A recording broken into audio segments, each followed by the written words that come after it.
ringraziato assolutamente. Alla conferenza del 13 dell'Associazione Salus Bellatrix. Questa credo sia la numero 138 ufficiale, più un po' di decine di ufficiose. Ringrazio anche Francesco Amodeo per essere qui con noi questa sera, è stato gentilissimo, ha accettato subito di arrivare e attraversare l'Italia per arrivare da noi. L'ho conosciuto sul web qualche anno fa, ho visto tutte le difficoltà che ha incontrato. Lui si definisce, io lo definirei giornalista, ma lui si definisce ex giornalista e quindi poi vi spiegherà anche perché.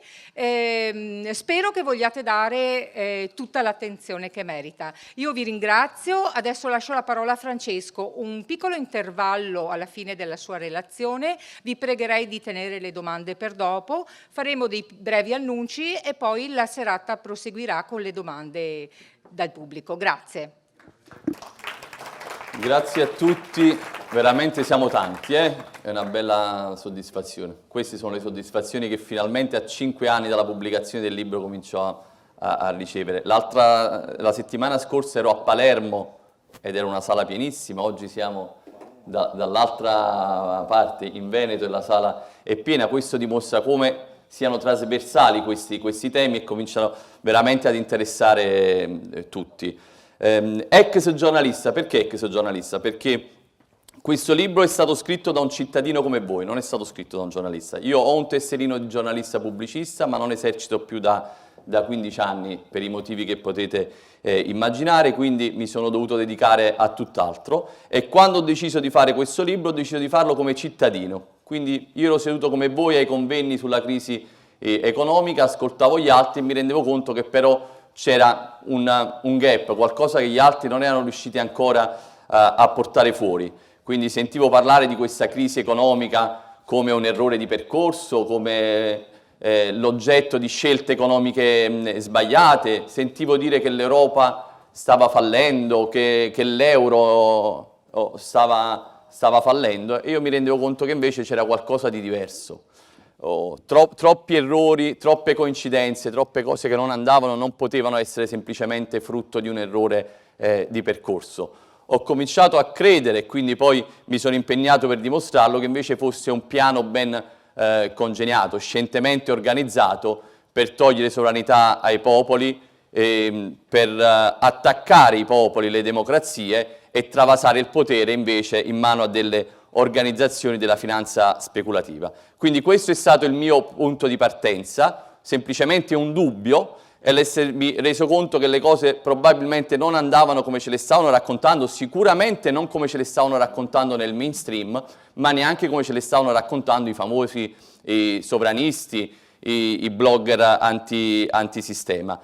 Quando si parla di euro e di Europa, infatti, gli approcci sono diversi e li possiamo riassumere in quelli definiti del più Europa, cioè quelli che dicono che l'Europa è il baluardo di pace e democrazia in Europa, che in questo momento sta attraversando una crisi di sistema perché è una crisi mondiale che quindi ha influenzato anche, ha coinvolto anche l'Unione Europea. In pochi ancora credono a questa versione, anche tra quelli che la professano in tutti i media mainstream. Ci credono in pochissimi, però sono costretti ancora a recitare questo mantra del più Europa per avere una ragione d'esistere. Poi ci sono invece i sovranisti, i cosiddetti sovranisti, che si dividono in due categorie. Quelli che pensano che l'Europa vada cambiata dall'interno e quelli che invece, un po' i più duri e puri, che credono che questa Europa invece vada abbandonata, bisogna uscire dall'euro e dall'Unione Europea. Entrambe queste categorie però si discostano ancora una volta dalla mia versione, perché entrambe queste categorie pensano che l'euro e l'Unione Europea stiano fallendo e sia stato un errore di percorso. Quindi non è l'Europa dei padri fondatori, è la frase che va per la maggiore, la frase che ci raccontano. Invece dimostro qualcosa di assolutamente documentato, ma che magari non avete mai sentito prima, che questa è esattamente l'Europa che volevano i padri fondatori. Quindi l'euro non sta fallendo, ma è la massima realizzazione del piano di chi l'ha voluto, e poi dimostreremo chi è che l'ha voluto. Così questa Unione Europea così antidemocratica, così tirannica, altro non è che esattamente l'Europa che avevano in mente i padri fondatori negli anni 50. Per dimostrare questo io fornirò le prove di quello che racconto quando andrò a trattare il tema dei padri fondatori dell'Unione Europea, poi vedremo come hanno agito invece nei governi nazionali fino ai giorni nostri per spogliare il popolo della propria sovranità. Allora, partiamo con l'Europa. La prima volta che si è sentito parlare, o almeno che io ho sentito parlare di Unione Europea con una versione reale dei fatti, è stato nel 2000, quando io ho cominciato a interessarmi a questi temi. Nel 2000 c'è stato un articolo del Telegraph britannico, un articolo portato alla luce dal giornalista Evan Pritchard, un famoso giornalista del Telegraph, che trattava dei documenti desecretati in America.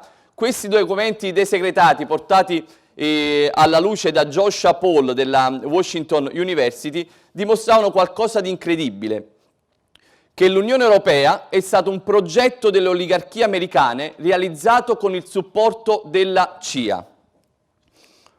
Questo è l'articolo del Telegraph ufficiale, ripreso poi nel 2016, quando ci raccontano che l'Unione Europea appunto è stato un progetto della CIA e che i fautori della Brexit se ne sono accorti ed è uno dei motivi per cui hanno abbandonato.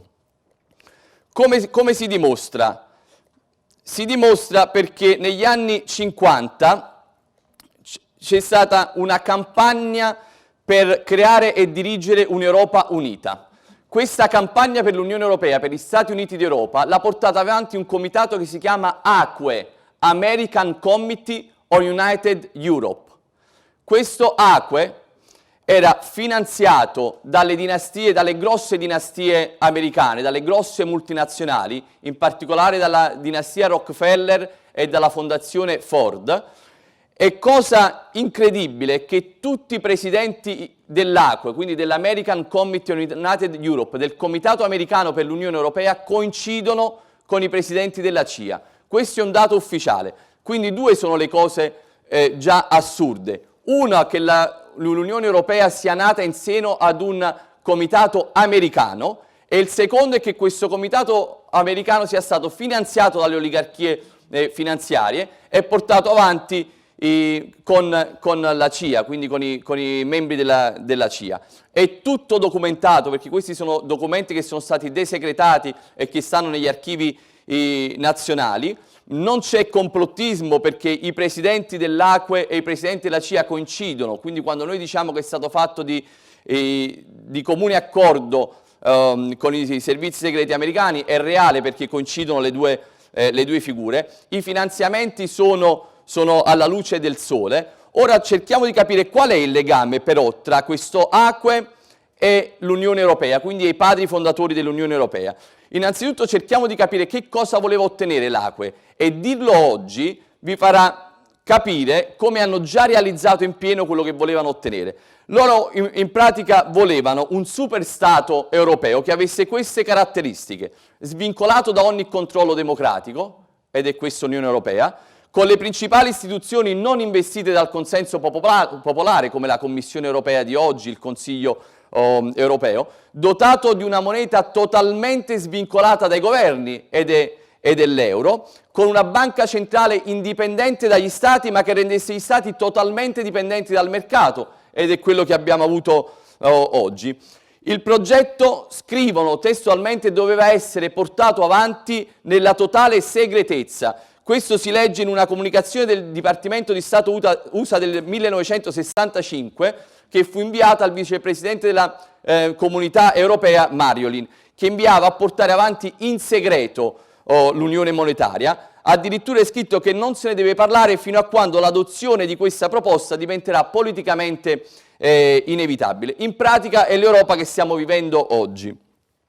La domanda da fare a questo punto è: qual è il legame reale tra l'ACUE e il movimento europeo, quindi il movimento che ha dato vita all'Unione Europea, quello che noi troviamo sui libri di storia, quello che ha dato la vita a tutti i padri fondatori, a cui hanno appartenuto tutti i grandi padri fondatori dell'Unione Europea, quindi quelli ufficiali. Vediamo qual è il legame.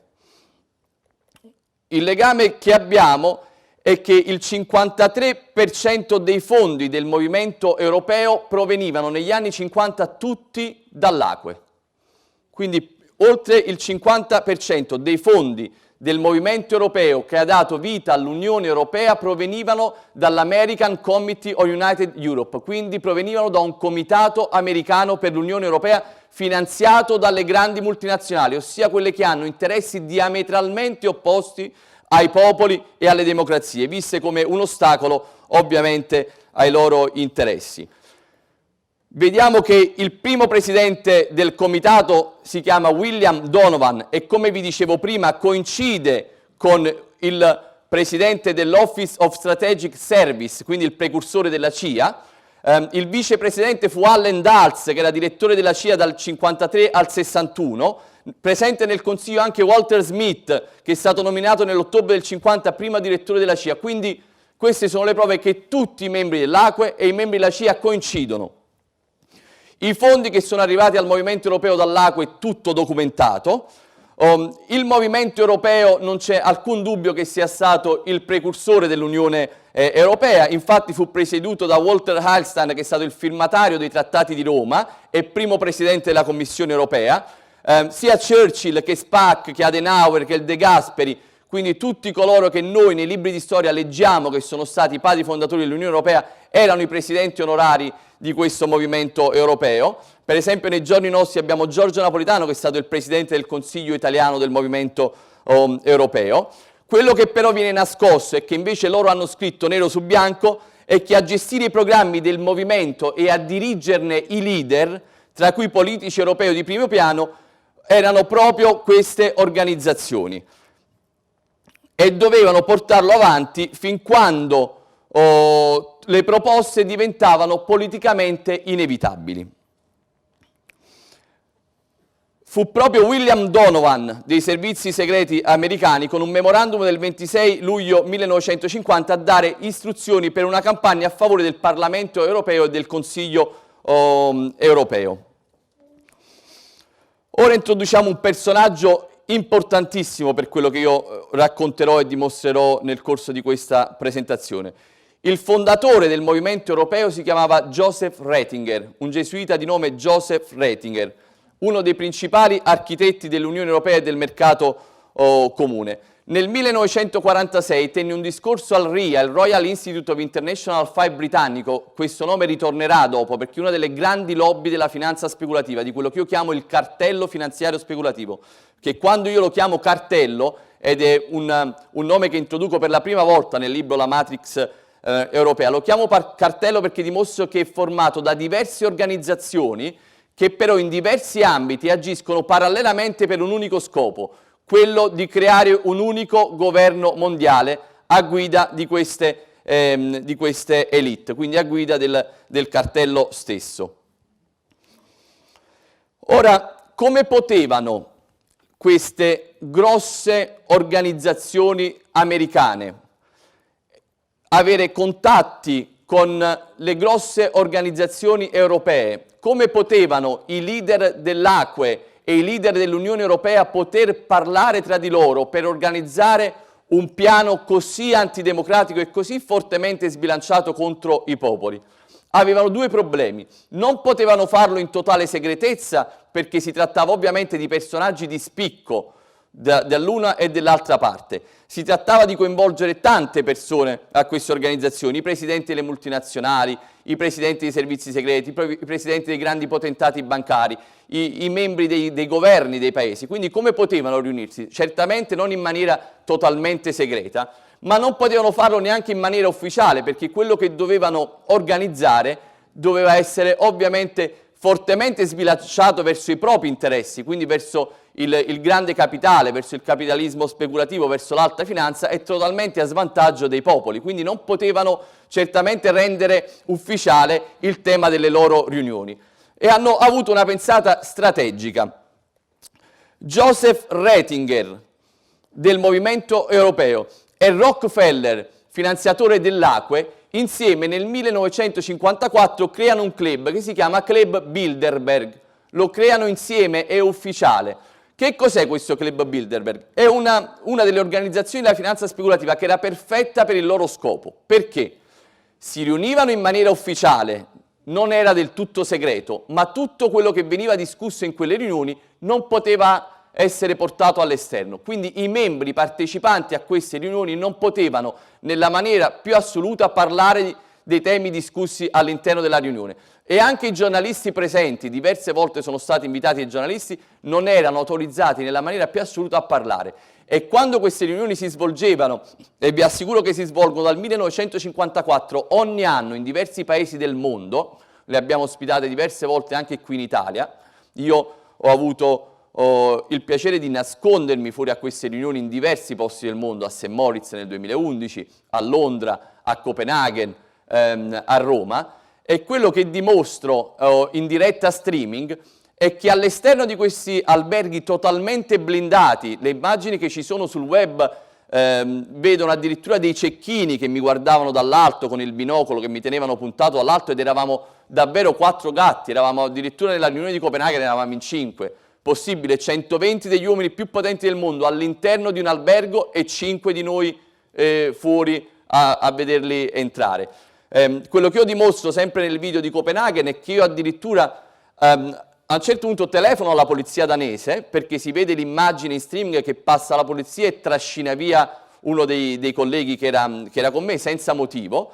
Allora io telefono in diretta alla polizia danese e dico: scusate, siamo dei turisti, stavamo fotografando un hotel, non c'era nessun cartello, nessun divieto d'accesso, improvvisamente il mio collega è stato trascinato via dalla polizia. E si vede nel video che si chiama Bilderberg 2014, le immagini mai viste e le prove del golpe del banchieri, si vede, si sente il poliziotto che dice: andate immediatamente via da lì.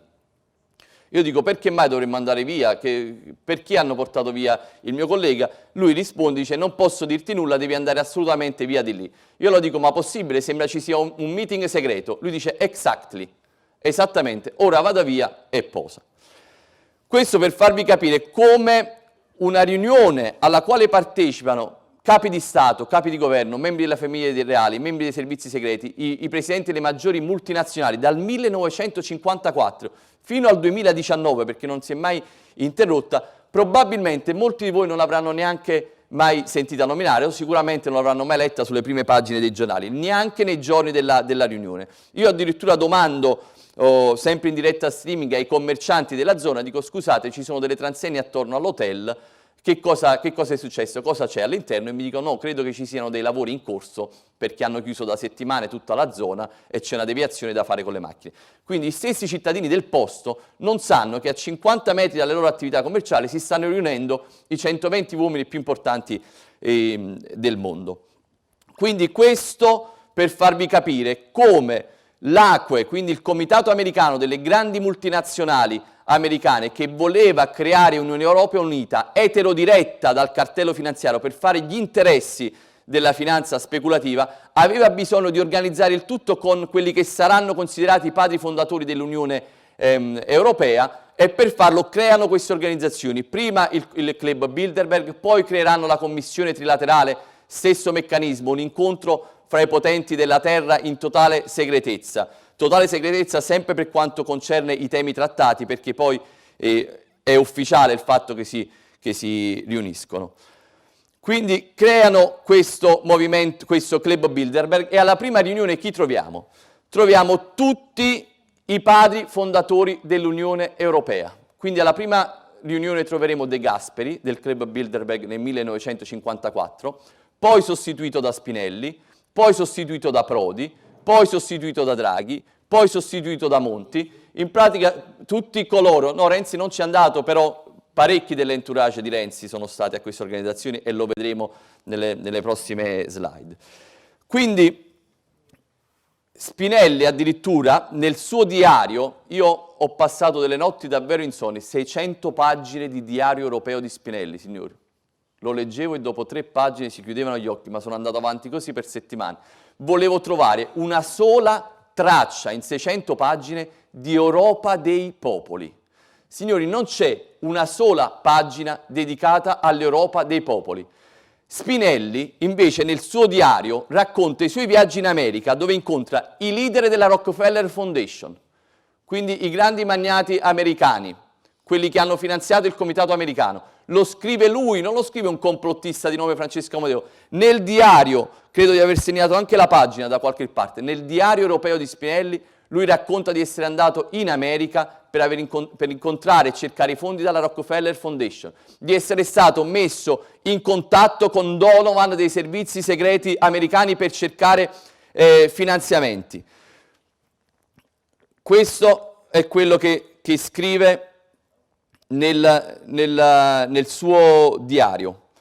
Lui non parla mai di Europa dei popoli, non parla di unità nella diversità, come invece faceva per esempio De Gaulle quando parlava dell'Unione Europea, ma di eliminazione delle appartenenze nazionali. Nello stesso manifesto di Ventotene, che è il fiore all'occhiello degli antisovranisti, quelli che dicono no, ma è vero, questa Unione Europea va cambiata, bisogna ritornare al sogno di Spinelli, al sogno dell'Unione Europea. Questo è un mantra che purtroppo, e dico purtroppo, ripetono anche i sovranisti, anche i colleghi con i quali io faccio i convegni e che si battono contro l'euro e con l'Unione Europea, continuano a ripetere che questa non è l'Europa dei padri fondatori, dove ci sono invece documenti ufficiali che testimoniano l'esatto opposto, perché Spinelli non è andato ad incontrare i Boy Scout in America, Spinelli è andato a incontrare le grandi multinazionali americane, ha avuto l'incontro con la fondazione Ford, con la fondazione Rockefeller, con i Rothschild,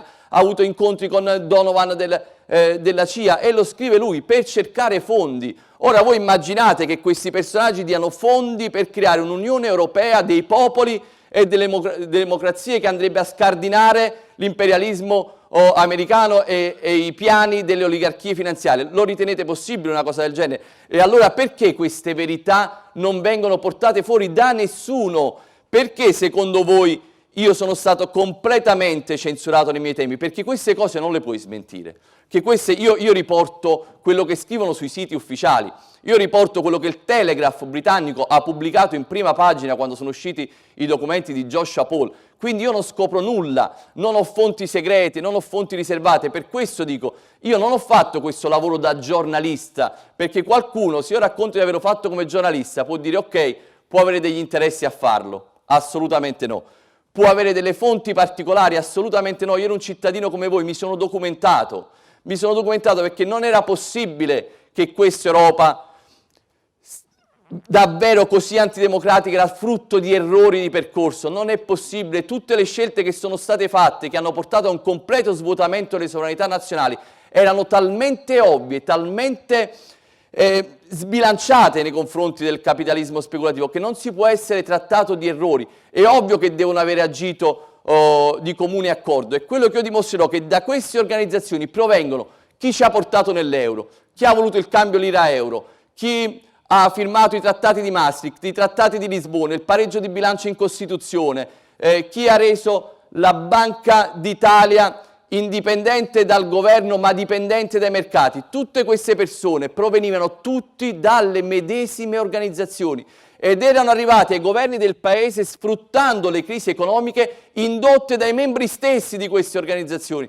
E questo adesso può sembrare ancora del complottismo, ma io adesso vi dimostrerò, carte alla mano, tutto quello che sto raccontando. E se il complottista è chi vi racconta cose incredibili che non può dimostrare, io ho dimostrato cose incredibili che non potevano essere raccontate. Per questa censura che avvolge totalmente il mio lavoro. Tant'è vero che la Matrix Europea è un libro del 2013, siamo nel 2019 e se ne è cominciato a parlare. Quando se ne è cominciato a parlare? Quando il cambio di governo ha cominciato a portare fuori dei temi che sono dei temi dei quali gli italiani dovevano parlare 25 anni fa. Noi stiamo cominciando a parlare nel 2019 dei problemi dovuti all'euro, ma l'euro ha cominciato a dare problemi 3 anni prima di arrivare nelle tasche degli italiani. Adesso cominciamo a parlare dei vincoli europei, ma i vincoli europei sono del 1992, la divisione delle banche è avvenuta nel 1981, tutti temi di cui noi sentiamo parlare oggi per la prima volta, come se ci avessero in qualche modo per 25 anni totalmente ibernati. Ed è ovvio che quindi i temi trattati nel libro e dimostrati nel libro, che nel 2013 erano visti come teorie del complotto perché non c'era un apparato di governo che supportava in qualche modo queste tesi, anche se parzialmente. È ovvio che dopo anni il primo articolo che è uscito nel 2018 di Scenari Economici diceva: avete ragione tutti, ma guardate cosa scriveva già Amodeo nel 2014 nella Matrix europea. E da lì è nato poi il boom e il tantam sul web. Poi c'è stata l'ospitata che ho avuto a Canale Italia, che ha avuto 3 milioni di visualizzazioni sul web. Ma prima dei 3 milioni di visualizzazioni sul web che io ho avuto nel 2019, quando io ho scritto la Matrix europea, ho fatto un video inchiesta sulla rete che ha avuto 5 milioni di visualizzazioni. Se io avessi trattato qualsiasi altro tema, dalle olgettine allo spreco dei parlamentari, alle auto blu, con questi numeri, io avrei avuto i media fino e fuori casa. Invece sono stato totalmente ignorato, nonostante ai 5 milioni è seguito un altro video da 2 milioni e poi un altro da 3. Ho totalizzato 10 milioni di visualizzazioni con 3 video e nessun media ha mai alzato il telefono e mi ha detto: dici cosa stai raccontando, dimostraci le cose che hai raccontato. Anzi, hanno fatto l'esatto opposto. Me li hanno mandati un giorno in ufficio per provare a smentire totalmente far crollare la mia credibilità con un servizio falso. E di meno che addirittura un blogger che parla della crisi economica, che scrive libri sulla crisi economica, sono riusciti a inserirlo in un servizio che si chiamava La crisi non esiste, sugli imprenditori che non sentono la crisi.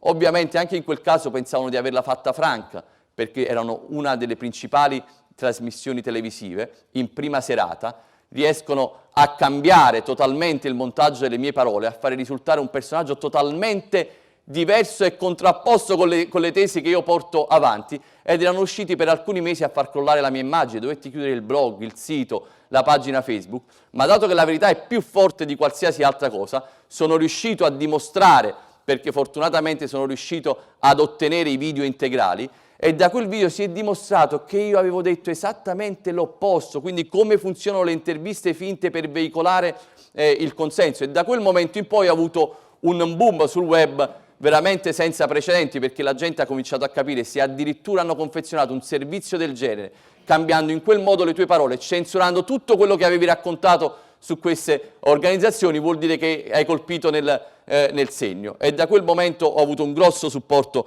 sulla rete. Ma torniamo un attimo al tema di questa sera.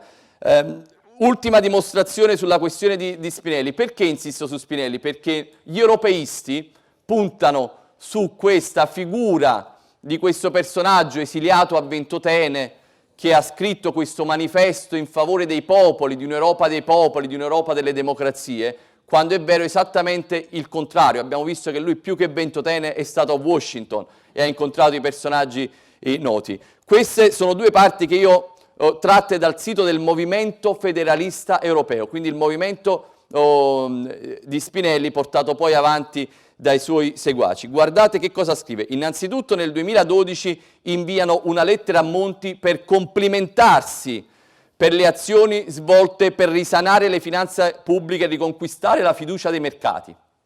Parliamo di un governo che ha fatto politiche di macelleria sociale, ha fatto impiccare un numero incredibile di imprenditori, chiudere un numero incredibile di aziende, ha distrutto il paese, viene ringraziato per aver riconquistato la fiducia dei mercati, e dopo vedremo perché questa fiducia dei mercati, perché sono i mercati che l'hanno messo lì, e vedremo in che modo. Nel lato destro, quindi immagino alla vostra destra, vediamo invece che cosa scrivono. Chiarissimo che Macron in Francia e Merkel in Germania sono gli unici baluardi rimasti contro la follia dei governi italiani, la follia nazionalista. Quindi questi sono personaggi che patteggiano per Monti, che ha creato la macelleria sociale in Italia senza precedenti, lo dicono i dati, non lo dico io, patteggiano per Macron e Merkel, che intanto si riuniscono tra di loro per creare un asse franco-tedesco e spazzare via totalmente l'Italia. Quindi questa è l'ultima volta che spero, e questo è un appello che mando via web a tutti i sovranisti, sentirò parlare del fatto che questa non è l'Europa che volevano i padri fondatori dell'Unione Europea. E adesso faremo una carrellata anche degli altri padri fondatori per capire come erano tutti allineati con le stesse idee. Ecco, questa è una slide che pensavo di non aver messo, invece la trovo qui. Tra virgolette ci sono le parti che io ho ricopiato dal diario europeo di Spinelli. Leggiamole un attimo insieme. Mi hanno consigliato di parlare con il principale consigliere in politica estera di Rockefeller e che certamente sarà interessato all'impresa. Ora, Rockefeller è un personaggio che ha ovviamente interessi diametralmente opposti a quelli dei popoli, è un personaggio che con le sue banche d'affari ha fatto speculazioni sui mercati, le sue banche sono state oggetto di incriminazione di vario genere proprio per le speculazioni effettuate sui mercati, sempre ai danni ovviamente dei popoli e degli stati. Lui dirà: sono stato alla Rockefeller Foundation, dove abbiamo incontrato il vicepresidente. Mi ha consigliato di mettermi in contatto con Paul Hoffman. Paul Hoffman è stato il presidente dell'Acque, quella finanziata dalla CIA, presidente della Ford Foundation, quindi un'altra grande multinazionale. Assai più interessante, dice, è stato l'incontro con Visser della CIA. Quindi vedete, non è una teoria del complotto, lo dice lui nel suo diario. Capisco che 600 pagine sono dure da leggere, ma per un cittadino normale, ma per i giornalisti d'inchiesta queste cose dovevano portarle quantomeno fuori. Ha mostrato subito a sé vivo interesse per i miei piani. Ho scritto tra parentesi SIC piani, cioè lui li chiama proprio piani, non li chiama progetti, non li chiama idee, li chiama piani. Ed ha promesso di intervenire presso Donovan della CIA. Credo che questo incontro è politicamente stato il più importante. Ma come? L'Europa non ne discuteva a Ventotene come esiliato con altri amici socialisti. Alle 4 ho visitato Donovan. Era presente Hovey, direttore dell'Acque, che avevo già visto in precedenza. Entrambi entusiasti del mio piano. Ora, secondo voi, i servizi segreti americani e le grandi multinazionali potevano essere entusiasti di un piano di un'Europa dei popoli e delle democrazie? Di un'Europa che voleva togliere potere alle grandi multinazionali e ai grandi potentati bancari per metterle in mano ai governi democraticamente eletti? È ovvio, non c'è bisogno di dire il perché. Poi dice: Donovan CIA, ribadisco, si è impegnato personalmente a cercare fondi. Era completamente scettico sui governi. Certo, quello che diceva Donovan, ma siete sicuri che i governi possono accettare qualcosa che sia così sbilanciatamente contro i governi stessi? È fiducioso nel tipo di azione da me proposto. Praticamente ho avuto l'appoggio dell'USIA, che è un'altra associazione americana, della Ford Foundation e dell'Acque. Più di questo non potevo sperare. E poi aggiunge: Monnet, padre fondatore dell'euro, ha la scelta di stare con me o di sparire. Pagina 266, Diario Europeo di Spinelli. Poi dirà anche che ha avuto una conversazione con Moore del CFR, che bisognerà tenere informato. Il CFR è la più grande lobby della politica estera americana. È un superstato che lavora nell'ombra, però è di una potenza infinita. Tutte le scelte militari vengono fatte in capo a questo Council on Foreign Relations. E va ovviamente tenuto informato dei piani dell'Unione Europea. Jean Monnet, che cosa ci racconta Jean Monnet? E vi dimostro come era in linea con i suoi finanziatori e con le elite americane. Le nazioni europee dovrebbero essere guidate verso un superstato senza che le loro popolazioni si accorgano di quanto sta accadendo. Tale obiettivo potrà essere raggiunto attraverso passi successivi, ognuno dei quali nascosto sotto una veste e una finalità meramente economica, ossia problema, reazione, soluzione. Crisi economica, la soluzione, i governi tecnici, le cessioni di sovranità, e loro prendono il potere. Questa è la finalità meramente economica che serviva per i loro piani. A udire queste parole, Charles de Gaulle ammise che Monnet voleva creare delle mostruosità sovranazionali, che oggi portano il nome infatti di Commissione Europea, Consiglio Europeo, Banca Centrale Europea. Anche l'Economist, quindi non Francesco Amodeo, in un dossier intitolato La fine di Monnet, porta alla luce il deficit di democrazia in Europa e dice: il funzionario francese, ripeto, uno dei padri fondatori dell'euro, credeva nella unificazione graduale dell'Europa attraverso progetti diretti da una casta di tecnocrati, quei tecnocrati che noi poi ci troveremo al governo dal 92 in poi più di una volta, soprattutto nel 2011. Nel saggio su Jean Monnet dicono che il suo processo di integrazione europea si fondava su due principi, tecnocrazia ed elitismo. Vi rendete conto? Queste sono cose scritte 30 anni fa, ma come sono reali oggi? Cioè stanno descrivendo per filo e per segno l'Europa di oggi, che noi continuiamo a dire però che non è l'Europa dei padri fondatori. Secondo Frederick Franzen, scusate la pronuncia, ma immaginate che col mio accento pronunciare inglese e francese risulta un po' ostico. Ha dedicato un importante saggio in cui racconta che Monnet agì tutta la vita per limitare le sovranità nazionali.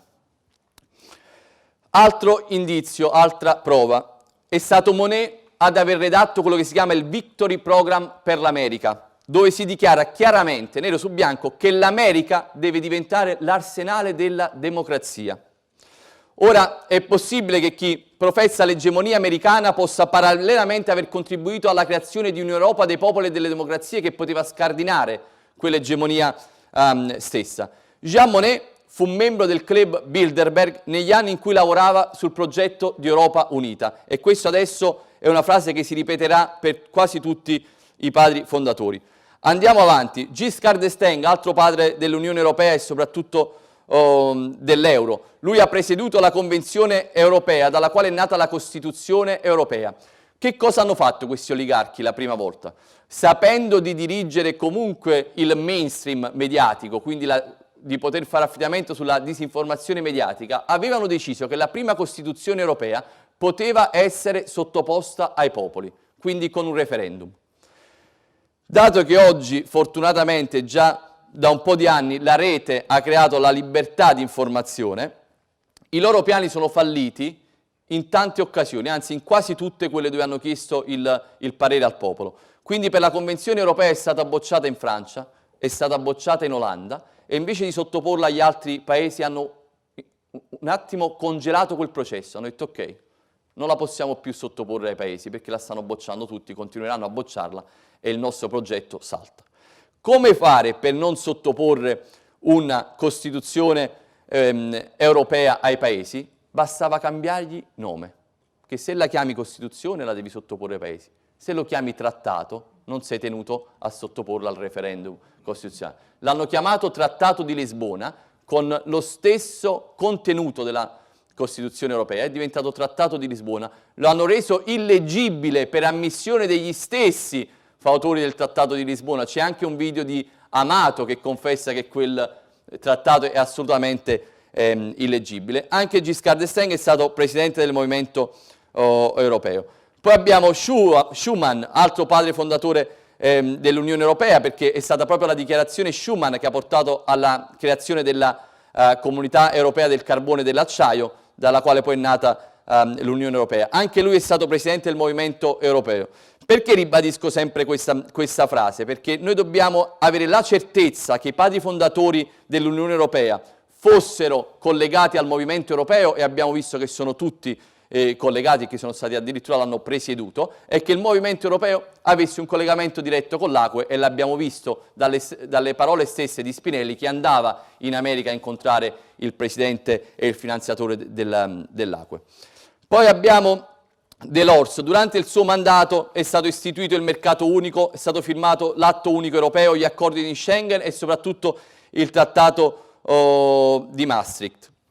Delors ha avuto nel rapporto Delors vengono tracciate le fasi che dovevano portare alla moneta unica, quindi questi sono i creatori dell'euro, insieme a François Perroux, che ebbe l'ardire di dichiarare che bisognava togliere agli stati nazionali la loro ragion d'essere. Sempre Delors tenne un discorso invece presso il RIA, la lobby che abbiamo sentito nominare prima e che sentiremo nominare tra poco riguardo i nostri politici attuali. Tenne un discorso al RIA intitolato proprio La Comunità Europea e il Nuovo Ordine Mondiale.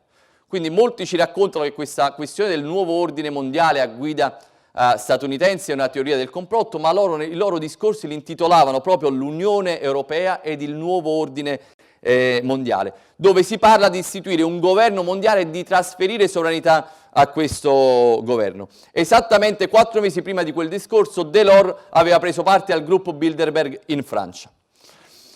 Ora viene il bello. Étienne Davignon.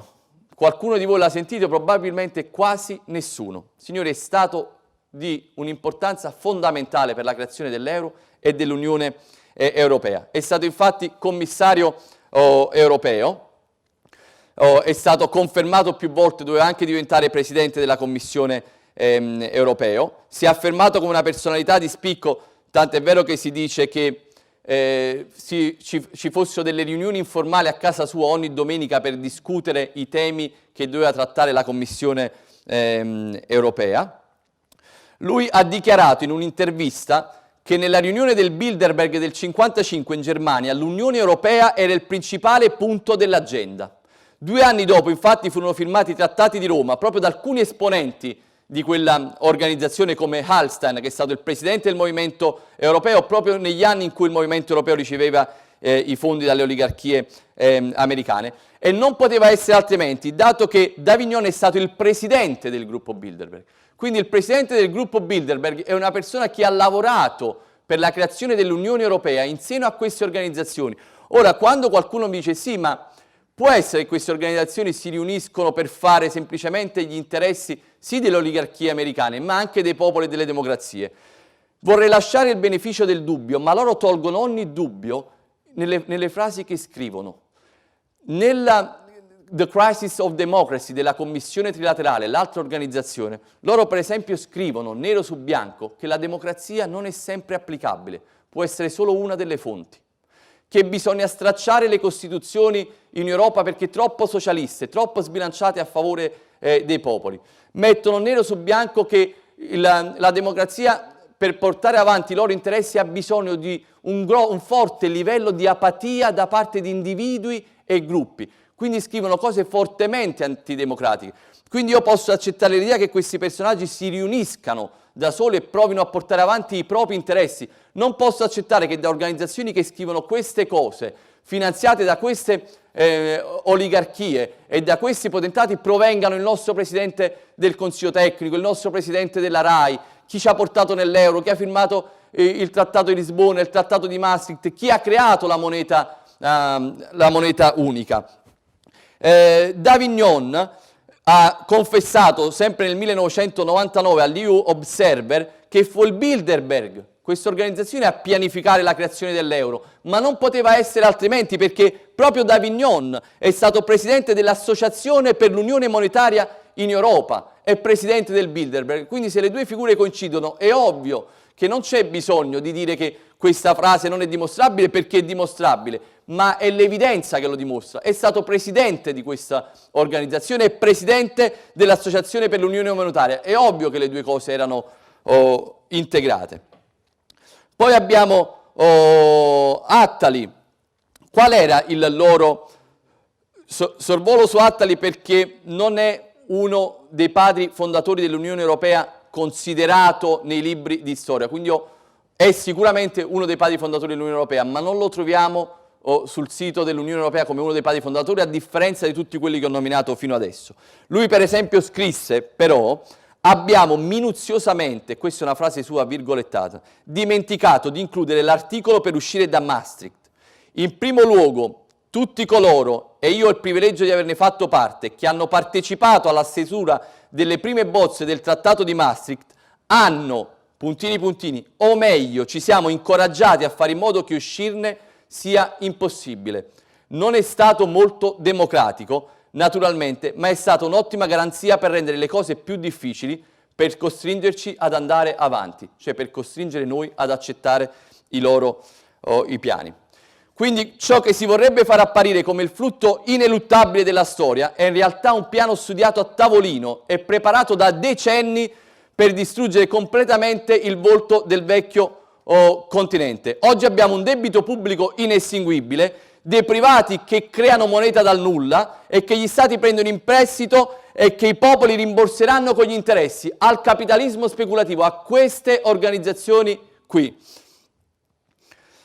Quindi qual è l'Europa dei popoli? Se, come abbiamo visto, l'Unione Europea, secondo i padri fondatori, doveva servire per arrivare alla dissoluzione degli stati nazionali, e ci stanno arrivando, alla creazione di una moneta unica che permettesse ai membri del cartello finanziario di tenere i governi sotto scacco, ed è quello che è già successo. Oggi che tutto questo si è realizzato, perché continuiamo a ripetere che questa Unione Europea sta fallendo e che l'euro sta fallendo? Perché ancora ci interroghiamo sull'importanza di dover uscire o meno nella moneta unica quando abbiamo le prove documentate che è stata una trappola? Il golpe è servito, mi piace finire questa slide. Continueranno nella seconda parte, 5 minuti di pausa che bevo un poco d'acqua, perché adesso devo dimostrare come queste organizzazioni degli anni 50 hanno avuto poi un risvolto negli anni nostri, quindi nei governi che abbiamo avuto, nei governi tecnici, e come hanno continuato a guidare la totale cessione di sovranità del nostro Stato, sempre a favore del cartello finanziario speculativo. 5 minuti e ripartiamo. Grazie. Scusate qualche pausa, ma sono veramente stanco stasera. Un po' il viaggio, un po' aver dormito male stanotte è stato un po'... Quindi mi prendo delle pause nel racconto. Però voglio andare avanti perché la parte che segue è quella veramente come questa, tra l'altro, come tutte le cose che io scrivo nel libro, altrimenti non mi avrebbero censurato, ma mi avrebbero denunciato. No, non ti preoccupare dopo. È tutto documentato, però vedere come hanno agito questi personaggi sui mercati per indurre la crisi economica e portare al governo i propri membri di spicco vi farà veramente arrabbiare.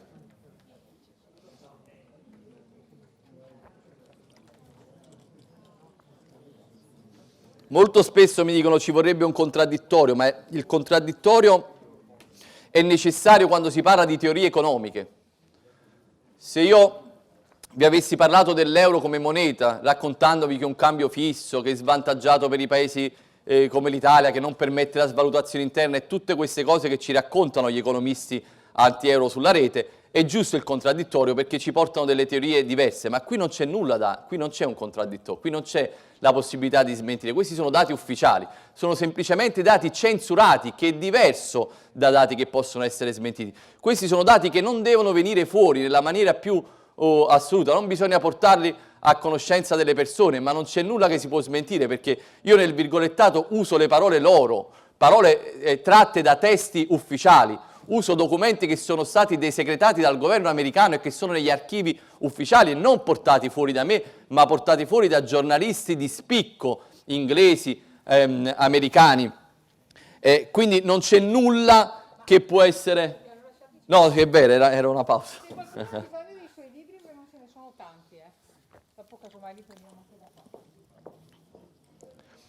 Chi volesse approfondire questi temi, io ho aperto da poco un blog, francescoamodeo.it, dove è possibile trovare anche il mio libro, è l'unico posto dove si può acquistare, se non durante queste presentazioni.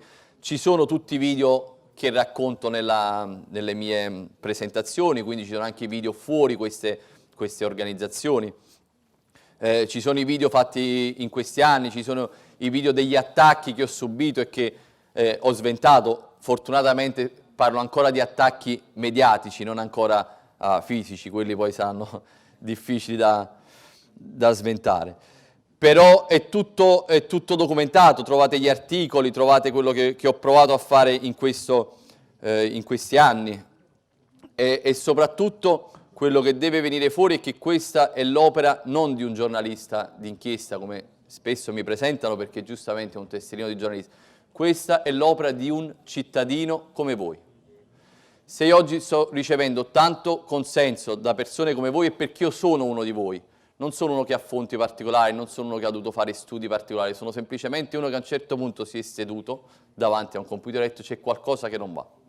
Nessuno ci racconta che cosa sta succedendo, proviamo a unire i puntini, proviamo a creare a dimostrare quello che sta succedendo e proviamo a portarlo alla gente. Per anni la censura mi ha impedito di poter comunicare con gli italiani, perché sono stato una volta in una TV sulla 7 da Luca Telese nella trasmissione in onda e ci sono arrivato con un sotterfugio, quindi non volevano Francesco Amodeo a quella trasmissione, pensavano di avere un blogger grillino negli anni in cui il Movimento 5 Stelle non andava in TV, quindi siamo riusciti a creare questa convinzione nel conduttore. Lui si aspettava un blogger di Grillo, quindi si aspettava di parlare del Movimento 5 Stelle. Io portai fuori questi temi, da quel momento in poi non sono andato mai più in TV, ma neanche più nel pubblico.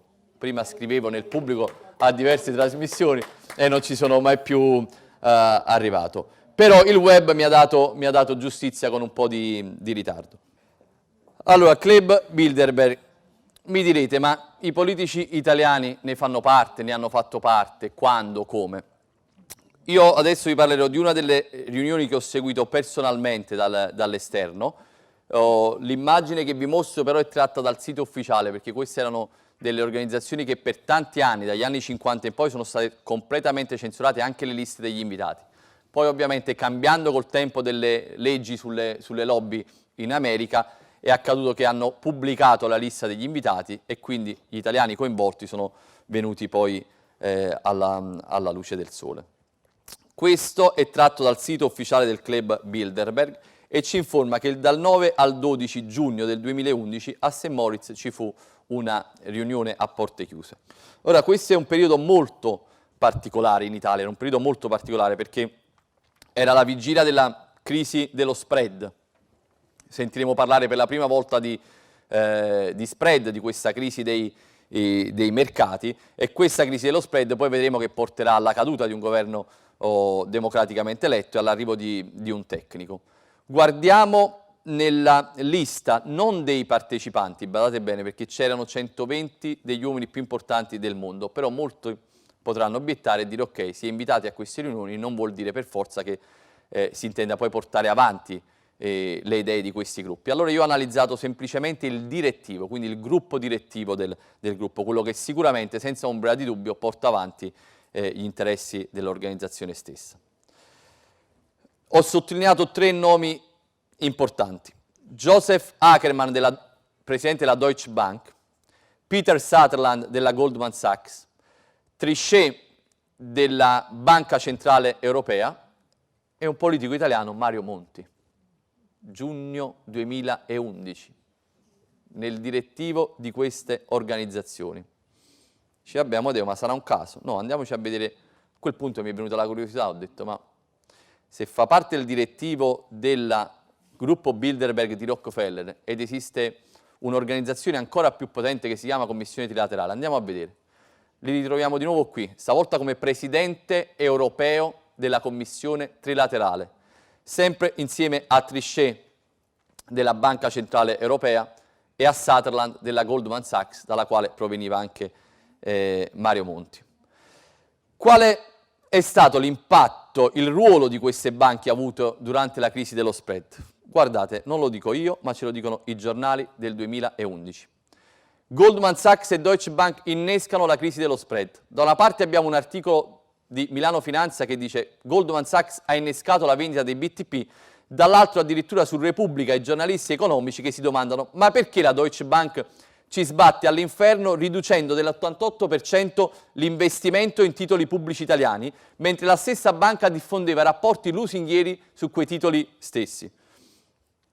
Quindi questo avviene dopo quella riunione, quindi nel direttivo del Club Bilderberg, Mario Monti insieme ai presidenti di queste 3 banche si torna nei rispettivi paesi, i mercati vengono attaccati, cominciano le speculazioni sui mercati per innescare la crisi dello spread. Parallelamente la Banca Centrale Europea di Trichet, membro del Bilderberg, è presente a quella riunione del 2011, che cosa fa? Non ferma l'impennata dello spread, avrebbe potuto farlo, ricordiamoci che Mario Draghi con una parola fermò lo spread, disse faremo whatever it takes e lo spread calò, quindi aveva il potere di farlo, non lo fece, ma anzi minacciò il governo. Questa della minaccia al governo è ufficiale, lo racconta Tremonti in una lettera, ma più che altro ce lo racconta Garavaglia, un senatore leghista che era in commissione bilancio alla Camera, quando dice arrivarono gli ispettori della Banca Centrale Europea e ci dissero c'è bisogno di un nuovo governo, voi lo sosterrete? Lui risponderà dicendo siamo stati andremo a delle elezioni se il governo cade e il popolo deciderà quale sarà il nuovo governo.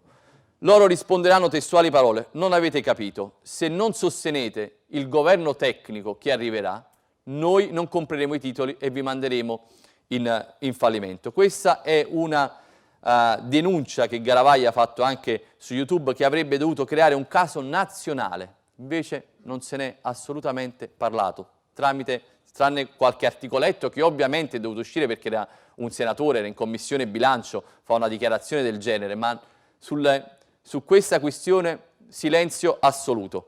Invece che cosa avviene? Il 9 novembre Monti viene fatto senatore a vita da Giorgio Napolitano e non si è capito perché poi deve diventare senatore a vita Mario Monti quando si diventa senatore a vita, quando si è fatto qualcosa di grosso per il Paese, qualcosa di importante, ma negli anni. Mario Monti invece è stato, per esempio, in pochi lo sanno, membro della commissione Attali per il rilancio della Francia, che è uno dei nostri maggiori competitor.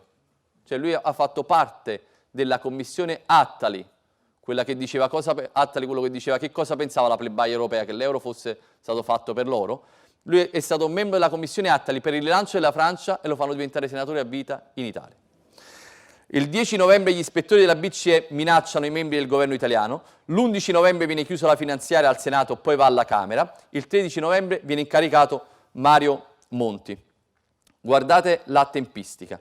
La Goldman Sachs, che abbiamo visto che era una delle banche che ha indotto la crisi sui mercati, riesce a piazzare il 1 novembre 2011 Mario Draghi alla presidenza della Banca Centrale Europea, proveniente dalla Goldman Sachs, proveniente dal gruppo Bilderberg.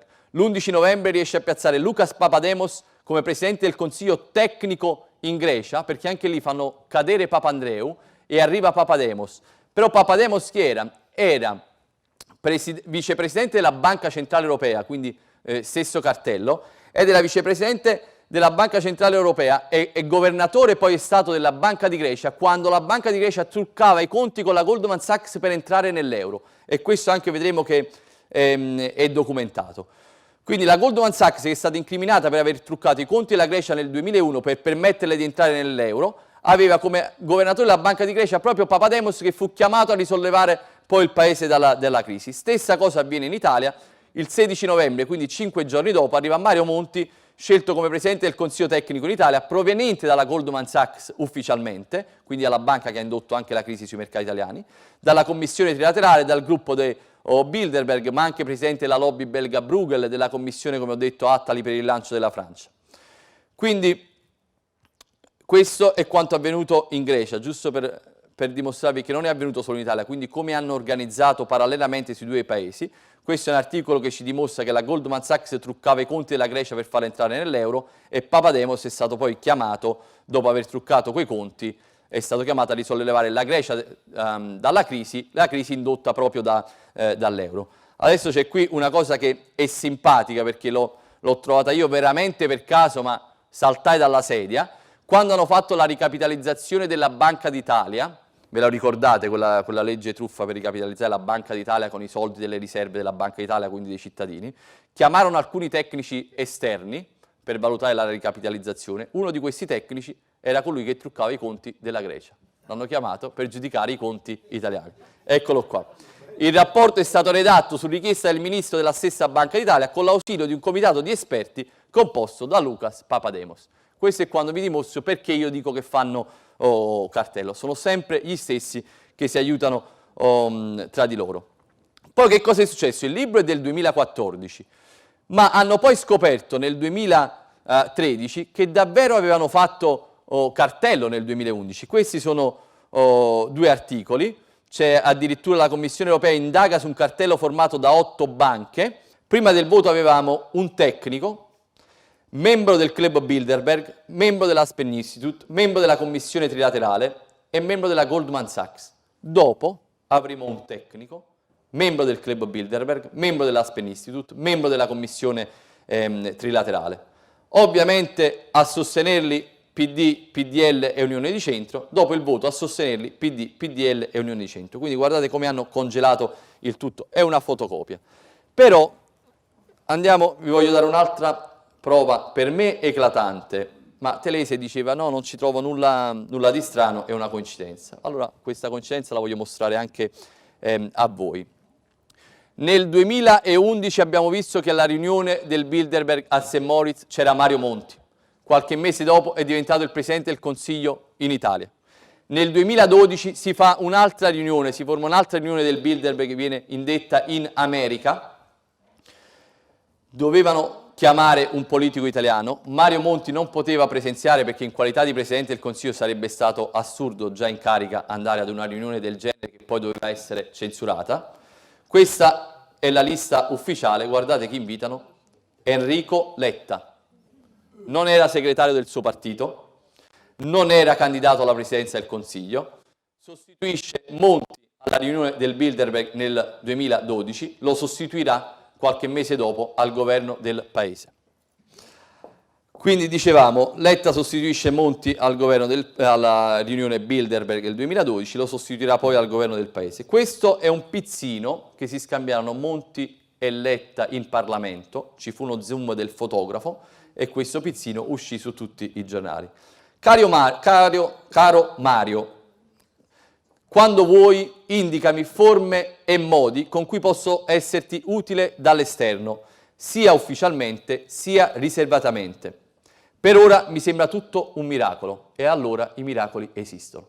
Siamo nel periodo di massima crisi economica del Paese, picco massimo di imprenditori suicidati, picco massimo di aziende chiuse nel 2012, picco massimo della disoccupazione. I due uomini che si alterneranno al governo del Paese parlano di miracolo e dicono che allora i miracoli esistono. Andiamo avanti, signori, non c'è mai limite al peggio, non finisce qui. Cambia il governo e quel, posso usare una parola un po' napoletana, quel cacacazzi di Amodeo, che cacacazzi per queste, so che le ho veramente rotti proprio pesante.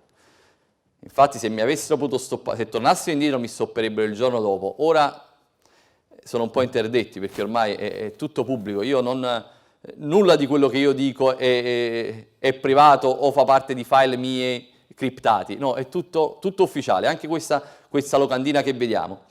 Arriva il governo Renzi. Io non trovo Renzi nelle liste ufficiali di queste organizzazioni, però è anche ovvio che se dopo 2 governi di espressione di queste lobby cercavano un uomo nuovo, tra virgolette, cioè potesse dare questa impressione. E allora che cosa faccio? Vado a vedere in tutte le liste esistenti di queste organizzazioni ufficiali se trovavo qualche indizio ricollegato al governo Renzi. Mi si è aperto un mondo, signori. Royal Institute of International Affairs di Rockefeller, riunione di Londra del 25 gennaio del 2013. Come si chiamava questa riunione? Il titolo ufficiale sul sito. L'economia italiana è la chiave del futuro dell'Eurozona. Ora, questa chiave, secondo voi, la davano a noi o la tenevano loro? Andiamo a vedere.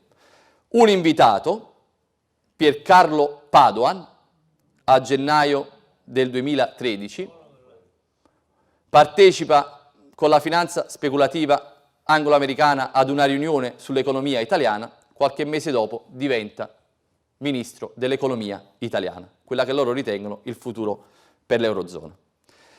In un'altra lista della Commissione trilaterale trovo Federica Guidi, ministro dello sviluppo economico, quindi prendono l'economia e prendono lo sviluppo economico, quindi praticamente tutto quello che serviva al cartello finanziario per mettere le mani sul nostro paese. Addirittura il presidente italiano della Commissione trilaterale, guardate cosa dichiara.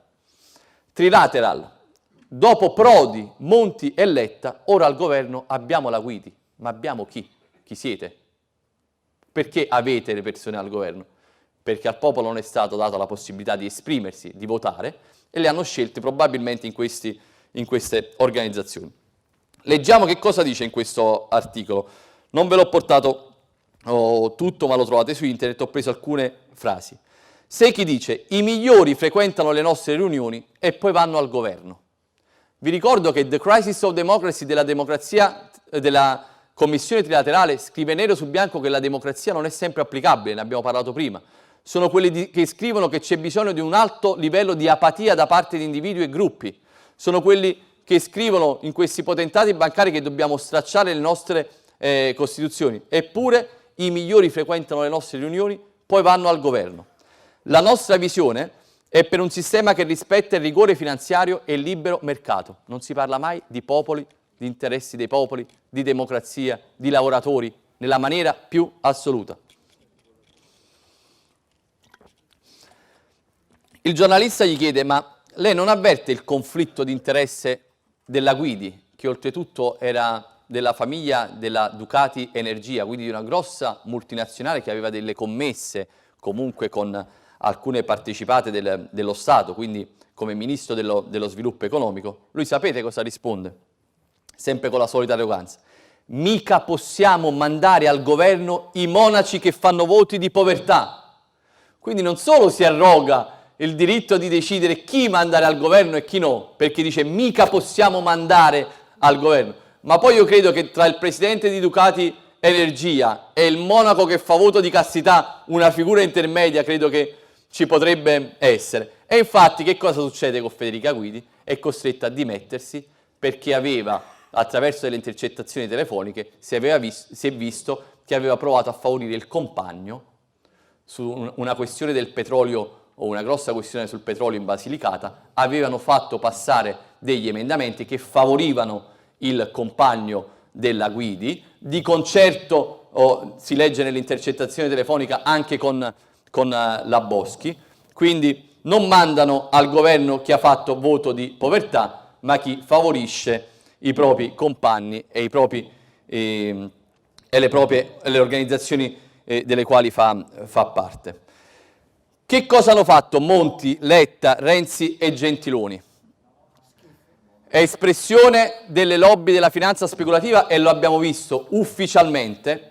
Faranno 16 decreti in favore delle banche, miliardi al meccanismo europeo di stabilità, il famoso MES, che dicono che è un fondo salva stati, ma invece è un fondo salva banche francesi e tedesche. Hanno salvato le banche greche perché c'erano l'esposizione dei francesi e dei tedeschi. Miliardi sono stati dati e dopo vedremo anche quanto, c'è uno schema. Hanno provato a fare la ricapitalizzazione e l'hanno fatta della Banca d'Italia con le riserve della Banca d'Italia stessa, quindi un regalo alle banche private e sue azioniste, perché le banche azioniste della Banca d'Italia sono tutte banche private. Se le ricapitalizzano con i soldi e le riserve della Banca d'Italia, hanno fatto un regalo a degli azionisti privati. Hanno provato a modificare la Costituzione col famoso referendum che fortunatamente non è andato a buon fine. Hanno provato ad eliminare il Senato per dare più potere all'esecutivo, che così è maggiormente manipolabile. Hanno attaccato lo Statuto dei lavoratori con l'articolo 18, hanno attaccato i pensionati con la Fornero, tutto come era stato indicato dal cartello finanziario e da quella famosa lettera della BCE del 2011. Guardate queste cose che ho scritto: eliminare il Senato, attaccare i lavoratori. Guardate dove l'hanno scritto. Questo è Repubblica. Il sogno dei finanzieri. Basta col bilanciamento dei poteri. Hanno provato ad abolire il Senato. Basta con le protezioni del lavoro. Hanno attaccato l'articolo 18. Basta con la libertà dei cittadini di protestare. È un sogno che JP Morgan di Rockefeller, la più importante banca d'affari del mondo, insieme a Goldman Sachs, quella di Prodi, quella di Monti, quella di Papademos, quella che ha indotto la crisi sui mercati, hanno messo nero su bianco in un documento sulla crisi in Europa. Questo mi dimostra ancora una volta come la pensa questa gente. Ora andiamo a vedere, rendetevi conto, questi sono i fondi dati ufficialmente, quindi sono fonte Banca d'Italia.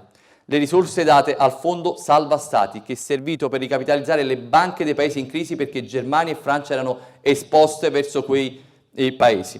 Si passa da 3,9 miliardi nel 2010, che per me già è una cifra impensabile. Si passa addirittura ai 9 del 2011 con l'arrivo di Monti e al 2012 con 29,5 miliardi. Pensate che il reddito di cittadinanza tanto attaccato da tutti i media e da tutti i governi europei costa 6 miliardi per ridare dignità alle persone. Ne hanno dati 29,5 nel 2012 a un fondo per ricapitalizzare le banche neanche italiane, di altri paesi, perché Francia e Germania si erano esposti. In tutti hanno dato 58 miliardi di euro. Andiamo a vedere i regali alle banche. E Monti usa i soldi dell'UMU per salvare la Banca Rossa. 4 miliardi al Monte dei Paschi di Siena, si chiamavano i Monti Bond. Ancora un altro articolo, non in linea con il mio pensiero. Monti sbagliò. Morgan Stanley deve restituirci 3 miliardi di euro. Monti non sbagliò. Era stato messo al governo da questi personaggi qua. Doveva effettuare esattamente queste azioni una volta arrivato al governo. Non ha sbagliato a dare i 20 miliardi in un solo anno al MES, non ha sbagliato a dare 3 miliardi per i derivati alla Morgan Stanley, era tutto organizzato, erano loro che l'avevano voluto al governo del paese e abbiamo visto con quali meccanismi. Si passa a Letta, IMU Banca Italia, ecco perché il decreto del governo è un regalo alle banche, quindi non è Francesco Amadeo che lo dice, ma sto leggendo adesso quelli che sono stati dati ufficiali, però nessuno ha unito i puntini e nessuno si è reso conto che non erano errori, non erano regali perché avevano valutato male, erano un piano scientemente organizzato, dovevano fare interessi dell'alta finanza speculativa. Arriva Renzi con un decreto che si chiama proprio Salva Banche, i risparmiatori sapete la truffa che hanno avuto e che adesso questo governo sta provando in qualche modo a rimborsare. Questi sono tutti i miliardi di regali fatti alle banche dal 2011 al 2017 con i governi tecnici, espressioni della finanza speculativa. Nel 2016 la commissione trilaterale si riunisce a Roma, viene chiamata come relatrice Maria Elena Boschi, ministro del governo Renzi, e viene chiamato Gentiloni. Gentiloni diventerà poi presidente del Consiglio non eletto qualche mese dopo e il cerchio si chiude. Questi sono gli articoli ufficiali. Dopo 33 anni la trilateral torna a Roma, invitati ministri Boschi e Gentiloni. Quindi anche in questo caso si partecipa a queste organizzazioni e per caso si arriva ai governi del Paese. Ancora leggiamo trilateral, riunione con la Boschi tra i potenti. Borghezio provò ad entrare, fu respinto. Pochi sanno che Borghezio provò ad entrare alla riunione del Bilderberg, quella del 2011 a St. Moritz, presentandosi come europarlamentare, fu picchiato e trattenuto in questura sanguinante. Provò di nuovo a presentarsi a una riunione a Torino, quindi nella sua Torino, una riunione che aveva all'ordine del giorno l'Unione Europea, della quale lui è parlamentare. Gli hanno impedito di entrare col tesserino di parlamentare europeo e parlano di democrazia. Il golpe è servito. Grazie a tutti.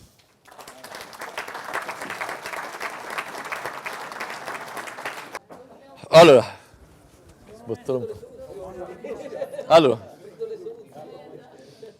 io qualche soluzione l'ho abbozzata, però non la stacchiamo un attimo perché è scritto. 2 minuti e poi proviamo a dare qualche soluzione, ragazzi, è complicato, non è semplice. Diciamo che in questo caso la sola arte dell'arrangiarsi non basta, c'è bisogno di qualcosa in più. L'anno scorso mi è capitato in mano questo, ve lo faccio vedere, lo registriamo perché poi lo metteremo anche in rete. Questo è il manifesto della sociosofia. È un libro, anzi sono 3 libri e sono esattamente 2400 pagine. Io me le sono letto e ho detto questo è un libro che nella vita va letto. Vi assicuro che è un compendio di almeno 1 migliaio di libri che ho letto. Ovviamente non tutti sono pazzi di leggersi 2400 pagine, per cui l'autore, Mario Hausmann, cedendo all'insistenza dei più, ha scritto questo libricino di 200 e poco più pagine che è Introduzione alla sociosofia. E quindi io me ne sono procurate un po' di copie perché ho detto coloro che vengono alle conferenze assolutamente questo libro devono leggerlo. Volevo leggervi brevemente quella che è l'introduzione a questo manifesto, che poi io ho parlato anche con l'autore, eccetera, allora mi sono scoperta, mio malgrado, sociosofa.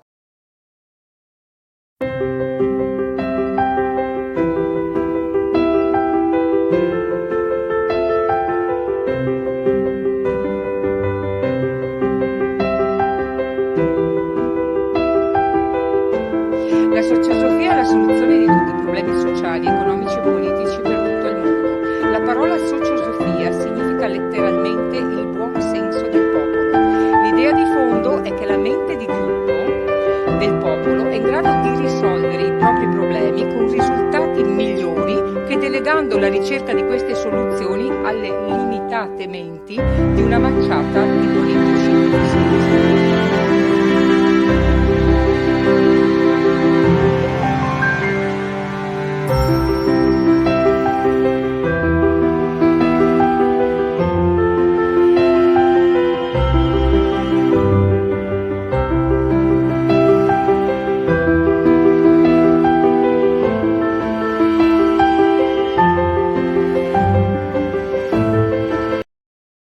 E concentriamo la nostra attenzione su politiche in grado di durare nel tempo, che finalmente siano di nuovo in accordo con la definizione antica di politica, cioè l'arte di garantire prosperità e felicità alla comunità.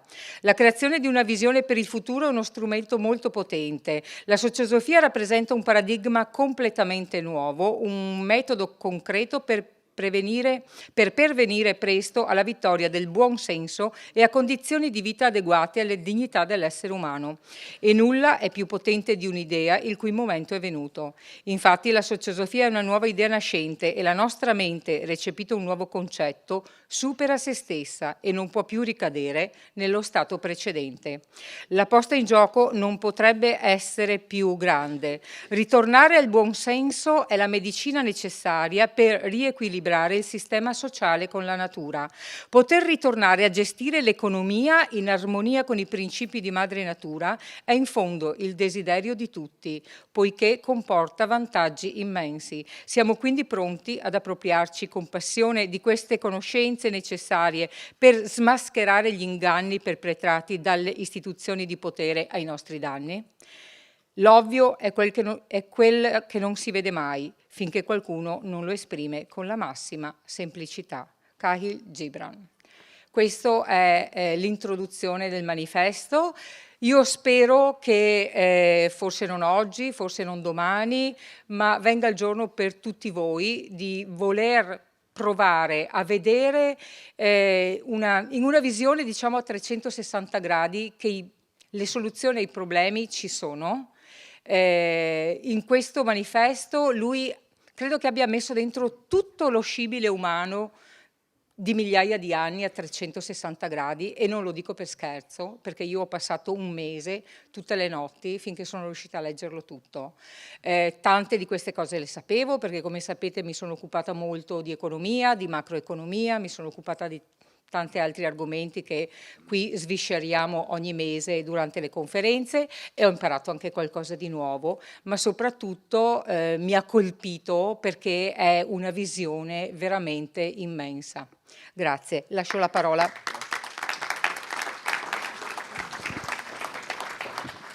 Ve lo faccio vedere. Dunque queste sono le 2400 pagine di 3 volumi, e poi se uno vuole cominciare giusto per assaggiare, per capire di che cosa si tratta, c'è il volumetto di introduzione. Ora passiamo alle domande.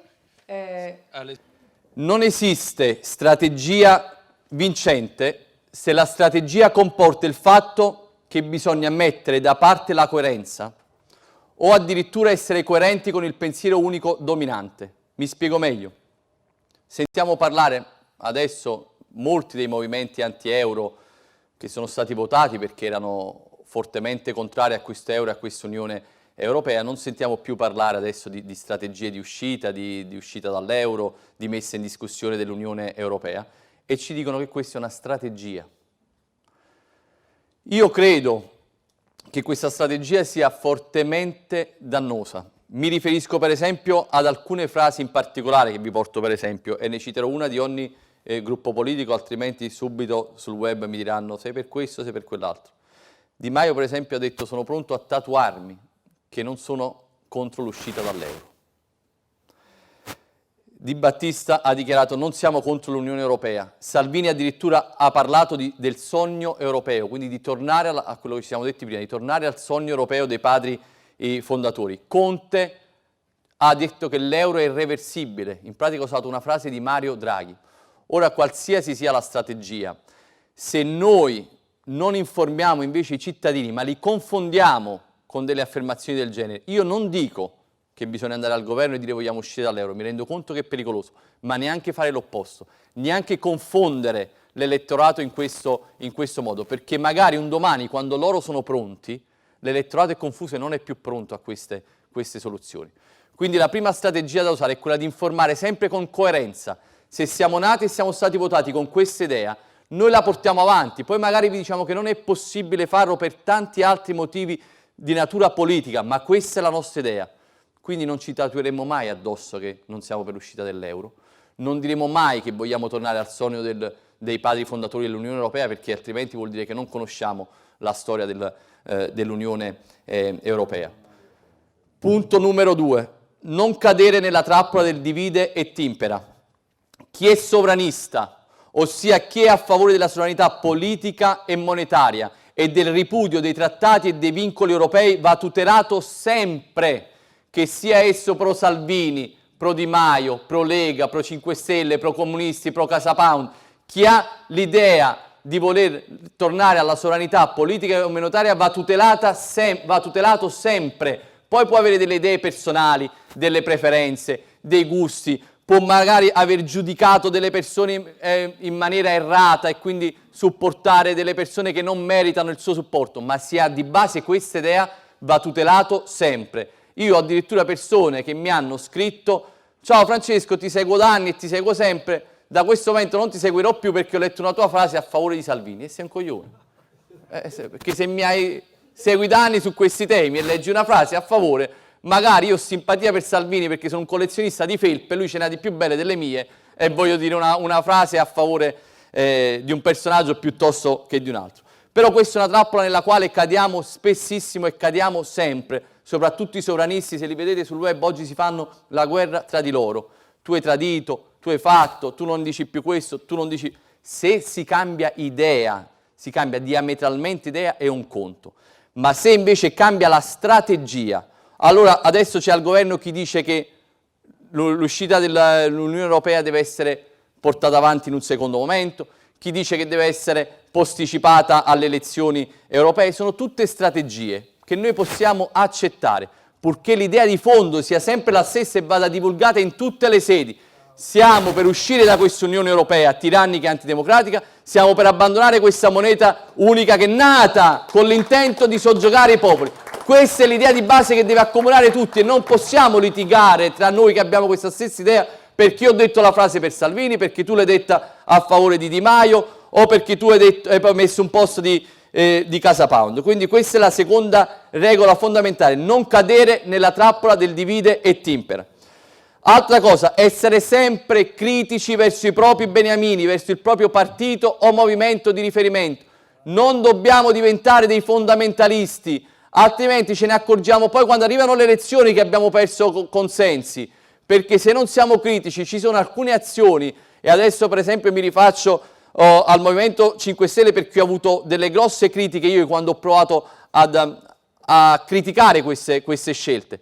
Se noi siamo un movimento antisistema, nasciamo anti-euro, abbiamo fatto il no euro tour, non possiamo decidere di entrare all'ALDE, che è il movimento più europeista che esiste in Europa, guidato da quel personaggio che adesso ci sta insultando, che ha insultato il nostro Presidente del Consiglio. Eppure questa cosa fu votata, dicono, dalla base del Movimento 5 Stelle. Io non ci credo perché io parlo con la base del Movimento 5 Stelle. Fortunatamente, è stata la nostra fortuna, hanno rifiutato gli altri. C'è l'ALDE di quel viscido che non mi ricordo neanche il nome, non me lo fate pronunciare, che ha attaccato il nostro governo e il Presidente Conte, ha detto di no all'entrata del Movimento 5 Stelle nell'ALDE. E volevano uscire invece dal personaggio di Farage, che è colui che ha portato l'Inghilterra fuori dall'Unione Europea. Allora dobbiamo essere coerenti. Non dobbiamo credere che facciano sempre la scelta giusta. Possono sbagliare chiunque ed è giusto e umano che sbagliano. Però noi della base, le persone che seguono la sovranità, il popolo, deve dare contro a queste cose, deve imporsi, deve far sentire la propria voce. Non dobbiamo essere fondamentalisti del partito o del movimento che sosteniamo, altrimenti facciamo il gioco del sistema. Un altro punto, attivarsi personalmente e non delegare. Io già vi ho detto, sono un cittadino come voi, mi arrivano messaggi di tutti i tipi. Ho scoperto questa cosa, ti prego fai un libro. Ho fatto questa cosa, per favore facci un post. Ragazzi, fate. Cioè, fate, poi potete dirmi, guarda, dato che hai 20.000 persone che ti seguono sul web, io ho scritto questo post, lo condividi? Io lo condivido, ma non è possibile che io apro la mail e trovo 100 mail di persone, fai questo ma non nominarmi, dici questo ma non dire che te l'ho detto io, pubblica questo ma non fare il mio nome. No, ragazzi, non funziona così. Cioè, non funziona così. Attivarsi personalmente e non delegare, che poi ti accusano. È scritto del Bilderberg ma non è scritto del Bohemian Grove, è scritto di questo ma non è scritto di quella. E voi di cosa avete scritto? Perché è possibile che io debba essere capace. Però questi sono i meccanismi che vanno avanti sul web e questi sono i meccanismi che ci ingabbiano e ci impediscono di crescere e di andare avanti, che sono dei meccanismi perversi ma alla fine ci mettono tutti uno contro l'altro e si è incapaci di andare avanti perché non ci attiviamo personalmente ma deleghiamo, perché ci affidiamo al divide e timpera e perché siamo incapaci di dare delle soluzioni anche contro quelle che sono le idee del partito, del movimento che sosteniamo. Creare una piattaforma trasversale, senza finalità politiche, di tutti i movimenti sovranisti.